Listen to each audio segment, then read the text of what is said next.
You know, sometimes we feel stuck because we can't change our patterns and behaviors, and we keep cycling round and we beat ourselves up because we can't seem to chuck them. We can't seem to break free of them, and we keep going round and round in cycles and not being able to stop. And it sucks because they're things that we don't want to be doing, yet we keep doing. So this is kind of in line with addictions, that sort of things. Any activities that don't support you, any ways of being, thinking, any parts of yourself that you just don't want there, you want to move beyond.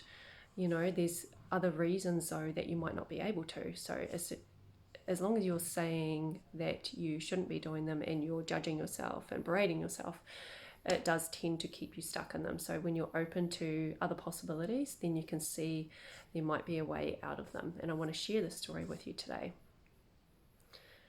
I was on the phone this morning after a very sleepless night, and this is one of many. Since I've moved into this property 2 months ago, I have not slept properly. I have been up all night on my phone. I don't want to be on my phone. I can't stop it.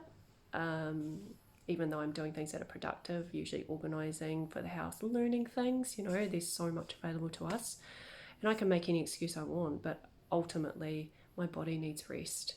That's number one. That's most important. And I have not been resting properly. So today, when I was on the phone, we were talking very much about addiction, and someone that has really struggled actually with addiction and being able to break free of patterns that have affected their entire life. And I really realized that, you know, we need to have a container where it best supports us to break free and to grow and to be our best selves. And that includes having the right people around us that support and encourage us, the ones that don't reinforce the behaviors and patterns that we have been engaging in for so long. And perhaps with those people, it's about having the support and encouragement and not judgment. Also having, you know, our home supports us as well, the energy of our home. And this is where I came to, because as I was talking, someone arrived at the door, and they were actually a physical therapist here to treat the previous tenant. And I said, oh, well, they don't actually live here.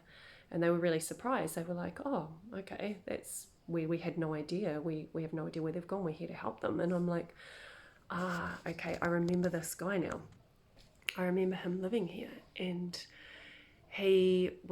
this was his room. The one that we sleep in is his room, because we're all kind of in one room as I'm doing up the rest of the house. And it really clicked that, okay, I realize now why I'm so restless at night, why I'm reaching for my screen so much. Also, my children are, is because there is an energy here that is from the previous tenant. He has mental health issues. He was on gaming screens all the time. He didn't want to be outside. He didn't like the sun coming into the room. Highly anxious, on medication, lots of issues basically. And I remember seeing him at one point. Now, he was here 14 years, and he did ask me if he could put film on the windows to block out the sun, because he was worried about sun bleaching. And I was like, wow, there's some real fear here. And I was like, no, you know, we can't do that. It's not good for the house. And I always wondered if it was really the condition itself that was the issue, or it was the actions and the behaviors of him that actually reinforced the condition, or perhaps even created it.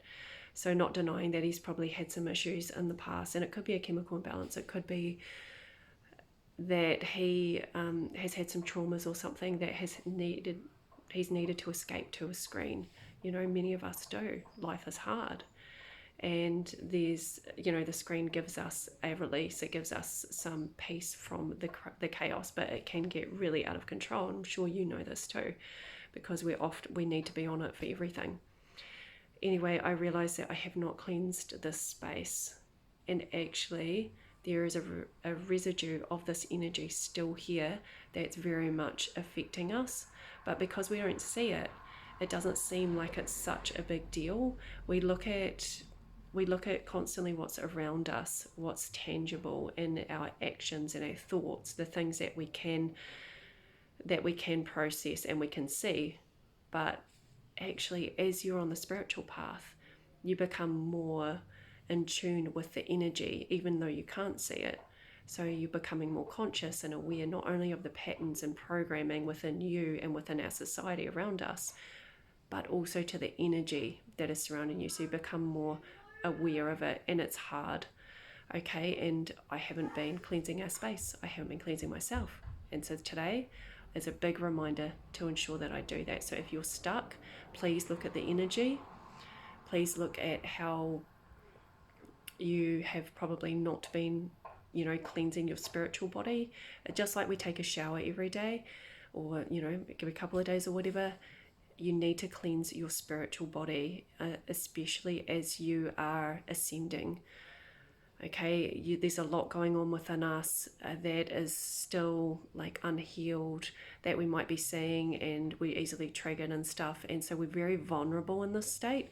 So it's really, really vital that through this we create our own container, okay, within our homes, within ourselves, and also having a spiritual team, like really connecting with them in order to support us best, hanging out with people that we know are good for us. Okay, and that might not be all the time. It's good to help and support others, but make sure you are helping yourself first, and you are surrounding yourself with encouraging, compassionate people as you go through this, because it can really knock you on and you don't know why. It can keep you stuck, and you think that it's you and you're the issue, but actually it's an energy thing. So please cleanse regularly. I will be doing that today. This is totally my priority, and I'll be actually literally cleaning and then going through and using my candles. I'll be connecting with my spirit team, saying prayers. I use sage. You can use Palo Santo as well. I've also got salts to pop in the corners of the rooms, and especially asking Archangel Michael to help clear out this old energy that does not belong here. And I may need to do this a few times, given that he was here for so long. And also just totally transmuting the energy and putting our energy in here, our love, so that we can basically be free of all these crazy patterns that are coming up that we would normally blame ourselves for. So I wanted to share that story with you. I hope that you have a beautiful day. I hope that you're able to cleanse your space and yourself. And I will talk to you soon. Bye.